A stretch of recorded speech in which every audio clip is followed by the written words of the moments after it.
अब वेद क्या बताते हैं उस प्रभु के बारे में, आपको दिखाते हैं ऋग्वेद।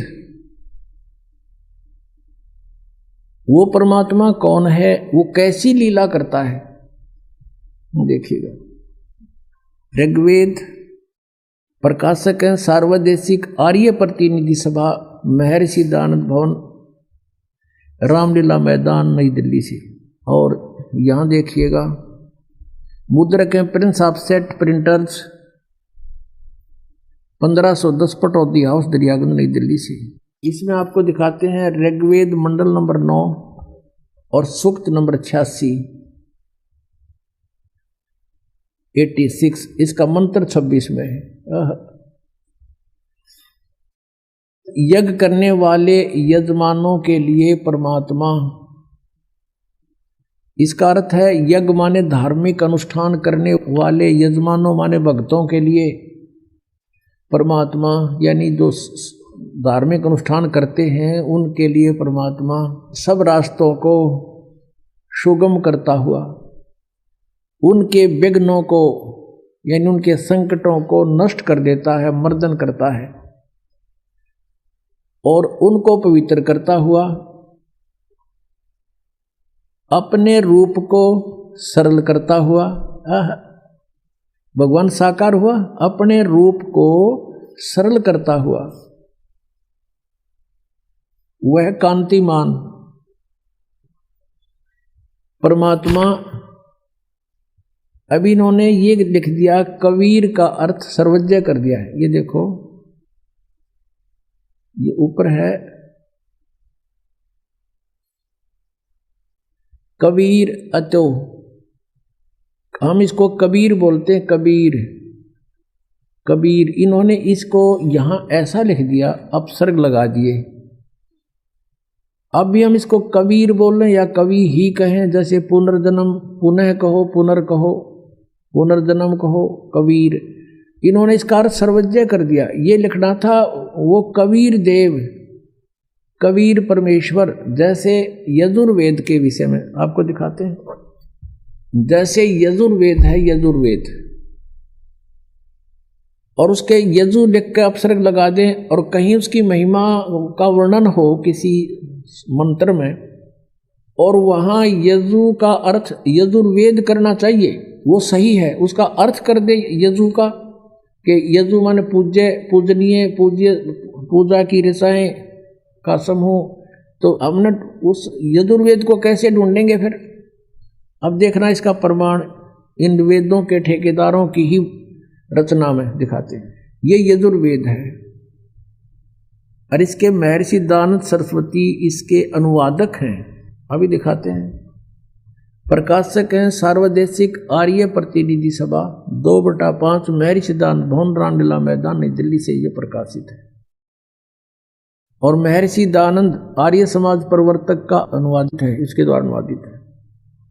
ये यहाँ से छपा है, Prince of set printers, 1510 Pataudi house, Daryaganj, नई दिल्ली से। इसके 36वें अध्याय का प्रथम मंत्र ये है यजुर्वेद भाषा भाष्य। ये है 6300 यानी 36वां अध्याय है ये, और इसका ये प्रथम मंत्र है। इसमें क्या लिखा है? रेचम वाचम परपदे मनो यजु परपदे, ये यजु शब्द है, इसका 2 अपसर्ग लगा रखे, और इसको ऐसे लिख दें, ये देखो ऐसे। अब इसको चलो यहाँ दिखाते, इसका अनुवाद जो किया है इन्होंने, यजु का इन्होंने यहाँ अनुवाद किया है। अनुवाद में इन्होंने बिल्कुल सही लिखा है, यजु का अर्थ लिख दिया यजुर्वेद, ये बिल्कुल सही कर दिया। अगर यहाँ यजुर्वेद ना लिख के और ये लिख दें कि यजु यानी पूजा की रसाएं, क्योंकि यजु शब्द जो है ये पूजा से संबंधित है, तो उसका किसी भी शब्द का कोई अर्थ तो होता ही है। तो यहाँ अगर यजुर्वेद ना लिखते तो इस यजुर्वेद को कैसे पहचानेंगे, किसकी महिमा है? इन्होंने ठीक ऐसा वहाँ करना चाहिए था जहाँ नहीं किया। अब हम फिर आते हैं उस ऋग्वेद पर, जहां पर इन्होंने कबीर का अर्थ कवि कर दिया, सर्वज्ञ कर दिया। प्रथम तो कोई भी कवि सर्वज्ञ नहीं हो सकता। कवि का अर्थ काव्यकार तो लिख सकते थे तो कोई दिक्कत ना थी, लेकिन हम फिर भी पहचान लेते सच्चाई को। इन्होंने कविकार सर्वज्ञ करके ये बिल्कुल गलती कर दी। कोई भी कवि सर्वज्ञ नहीं होता। यहाँ अर्थ लिखना था वो कबीर देव है, वो परमात्मा जिसके विषय में ये गुणगान किए जा रहे हैं, वेद जिसकी महिमा बता रहे हैं, वो कबीर देव, कबीर साहब, कबीर प्रभु है। देव कहो, भगवान कहो, परमेश्वर कहो। अब देखिएगा ये वही ऋग्वेद, हमने यजुर्वेद रख दिया है, ऋग्वेद फिर उठा लिया, वही जो पहले आपको दिखाया था। ये कहाँ से प्रकाशित है? ये वहीं से प्रकाशित है, सर्वदेशी कार्य प्रतिनिधि सभा, महर्षि सिद्धांत भवन, रामलीला मैदान, नई दिल्ली से। अब इसके हम ऋग्वेद मंडल नंबर 9 सूक्त 86 का मंत्र 26 फिर पढ़ेंगे। 26 इसमें ये कबीर शब्द है, इसका इन्होंने यहाँ गड़बड़ कर दी।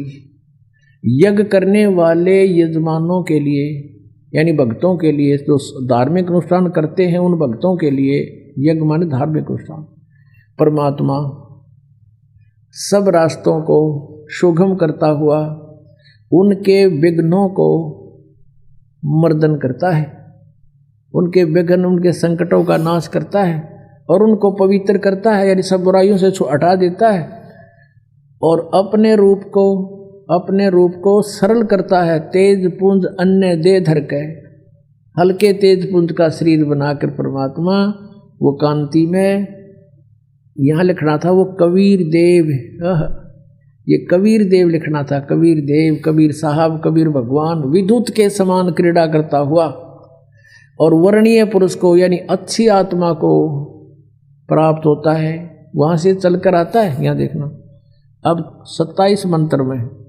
ऋग्वेद मंडल नंबर 9 सूक्त 86 का मंत्र 27 पढ़ रहे हैं हम, 26 पढ़ लिया हमने ये इसका।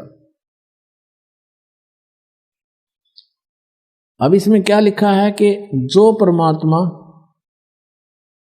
प्रकाश पुंज परमात्मा को बुद्धि वृत्तियां विषय करती हैं,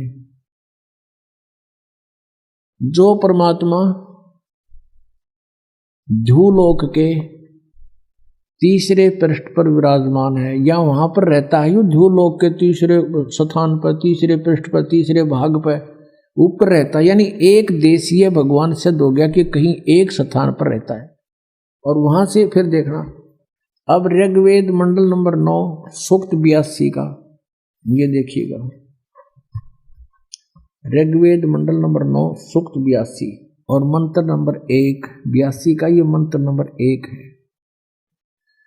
सर्वो उत्पादक प्रभु, सबकी सृष्टि रचने वाला प्रभु यानी परमात्मा प्रकाश रूप है, सद्गुणों की वृष्टि करने वाला है, पापों को हरण करने वाला है, वह है राजा के समान।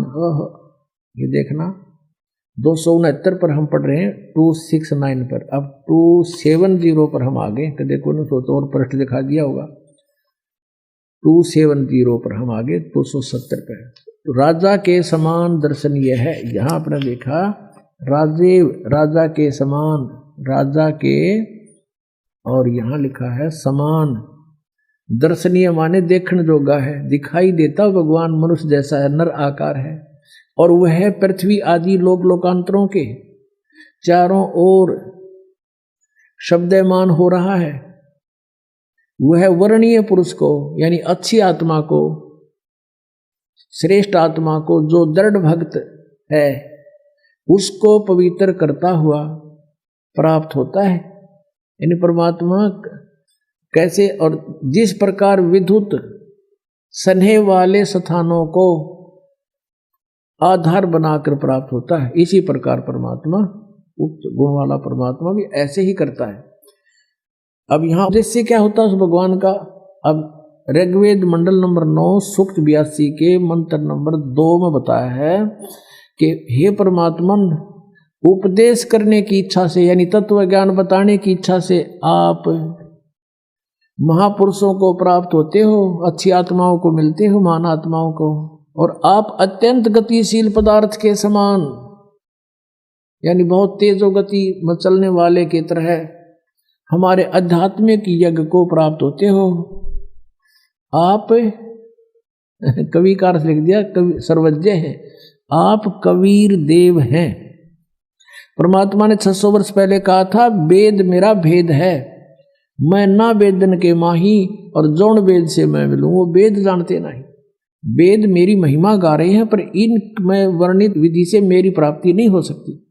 वह परमात्मा कबीर देव है, शुद्ध स्वरूप है। हमारे पापों को दूर करके हे अमर परमात्मा, हे सोम, आप हमको सुख दें और भाव को उत्पन्न करते हुए आप हमको सुख दें और प्रेम भाव को उत्पन्न करते हुए पवित्रता को उत्पन्न करें। ये वैसे यहाँ ये देखो ये कितने विचलित हैं। यहाँ इन्होंने निजम का अर्थ पवित्रता कर दिया। यहाँ लिखना था आप अपने उस रूप में ही, उसी साकार रूप में हमें प्राप्त हों या प्रकट हों। अपने आत्मा ये स्पष्ट हो गया कि कबीर परमात्मा है और वो यहाँ अपने सतलोक से चलकर गति करके आता है, अच्छी आत्माओं को मिलता है, उनको तत्व ज्ञान से परिचित कराता है। अब फिर और दिखाते हैं आपको। ऋग्वेद मंडल नंबर 9 सूक्त 96 का 16वां मंत्र है। उसमें पूछा है कि हे परमात्मा आप अपना नाम बताइए, आपका वास्तविक नाम क्या है। देखिएगा ऋग्वेद मंडल नंबर 9 सूक्त 96 इसके 16 मंत्र में, मंत्र नंबर 16 में कहा है कि हे परमात्मन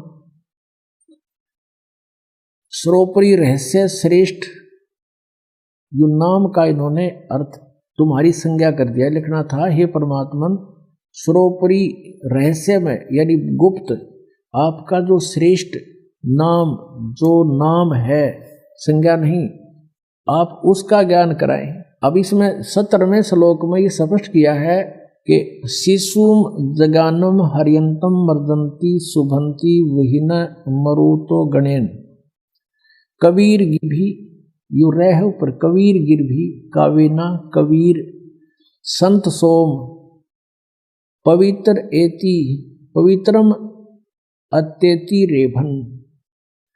इसका सीधा सारथ है कि जो परमात्मा अपनी लीला अनुसार एक शिशु बालक का रूप धारण करके जानबूझ कर प्रकट होता है और वो अपनी महिमा की कबीर वाणी के द्वारा कावेना कवि यानी कविताओं से अपनी महिमा का गुणगान करता है ऊंचे स्वर में। रेबन माने ऊंचे स्वर में बोल बोल के, और वो कबीर देव होता है और वो होता है परमात्मा, उसका नाम कबीर देव है। अभी इन्होंने क्या कर रखा है, शिशुम का अर्थ कुछ और ही कर दिया है। उस परमात्मा को जो सदा प्रगट है, जो अत्यंत कमनीय है, उसको उपासक लोग बुद्धि विषय करते हैं और उसकी स्तुति द्वारा उसके गुणों का वर्णन करते हैं। विद्वान लोग उस गतिशील परमात्मा का गुणों के गणों द्वारा वर्णन करते हैं। अब यहाँ इन्होंने क्या कर दिया, इस कबीर गिर भी को 2 भाग कर दिए। कवि कबीलो कर दिया कबीर का, और गिर भी माने वाणी द्वारा। यहाँ लिखना था कबीर वाणी द्वारा, कबीर कबीर गिर भी माने वाणी द्वारा, गिर माने वाणी, गिर भी माने वाणी द्वारा, कबीर वाणी द्वारा। और काव्य कविताओं से बोलता है। रेभन माने गरजता हुआ, ऊंची आवाज में बोलता है रेभन। इसका और इन्होंने इस एक कवि का अर्थ तो कर दिया कबीर का, इस कबीर का अर्थ नहीं किया। आप देख लो, ये ब्रैकेट में इनकी संस्कृत है, इसमें कहीं पर भी दूसरा कबीर नहीं है। कबीर ये देखो, ये पीछे देख के खूब देख सकते हो। और यहां केवल एक कबीर लिखा है, ये लिखा है कबीर। ये कबीर गिर भी कबीर वाणी द्वारा लिखना था। उसके बाद कबीर शब्द नहीं है, ये इनके सब आदि है, इसमें कहीं पर भी कबीर शब्द नहीं है। और ये एक कबीर ने खा गए। अब जब एक अक्षर का भी अर्थ कहीं नहीं है तो वो अनुवाद कैंसिल होता है, क्रॉस लग जाता है। इन अनुवाद ठीक नहीं किया।